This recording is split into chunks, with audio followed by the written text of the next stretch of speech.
Salut, c'est David Amsalem, cofondateur de Florida Invest et bienvenue dans l'épisode 5 de Real Estate 101, notre format vidéo dans lequel nous décryptons l'actualité immobilière aux États-Unis et en Floride. Au cours de l'année 2020 et du premier trimestre 2021, un nombre sans précédent d'investissements et de relocalisations d'entreprises ont eu lieu en Floride du Sud en provenance d'autres États américains.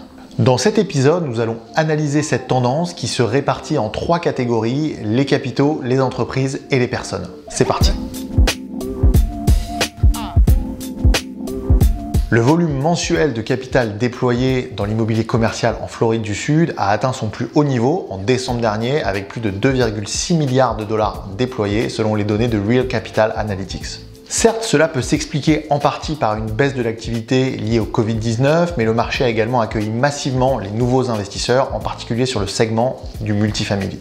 La dynamique s'est poursuivie en 2021 lorsqu'un fonds géré par le Blackstone Group a acheté les immeubles 2 et 3 du Miami Central pour 230 millions de dollars, ce qui montre encore une fois l'attractivité de la Floride pour les investisseurs institutionnels aux États-Unis. En ce qui concerne l'investissement dans les entreprises, près de 6 milliards de dollars ont été levés à tous les stades de financement d'entreprises en 2020, ce qui représente le double du chiffre de 2019. C'est un chiffre qui devrait fortement augmenter en 2021, avec notamment l'implantation de nombreux fonds d'investissement, de capital risque ou de private equity dans la région de Miami, avec notamment le géant japonais SoftBank, qui prévoit une enveloppe de 100 millions de dollars pour les startups de la région. En 2020, le nombre de nouveaux locataires sur le segment d'immobilier de bureaux en Floride du Sud-Est a explosé, preuve d'une implantation massive d'entreprises en provenance d'autres États, notamment New York et la Californie. Les professionnels du secteur font état d'une activité sans précédent sur l'immobilier de bureaux, qu'il s'agisse de déplacement de sièges sociaux ou d'ouverture de filiales. En conséquence, les loyers de bureaux dans la zone de Miami sont restés relativement stables, contrairement à d'autres marchés ayant connu une forte réduction.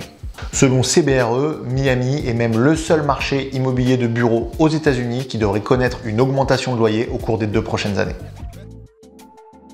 Les particuliers, en plus de venir s'y installer massivement, investissent également en Floride du Sud-Est.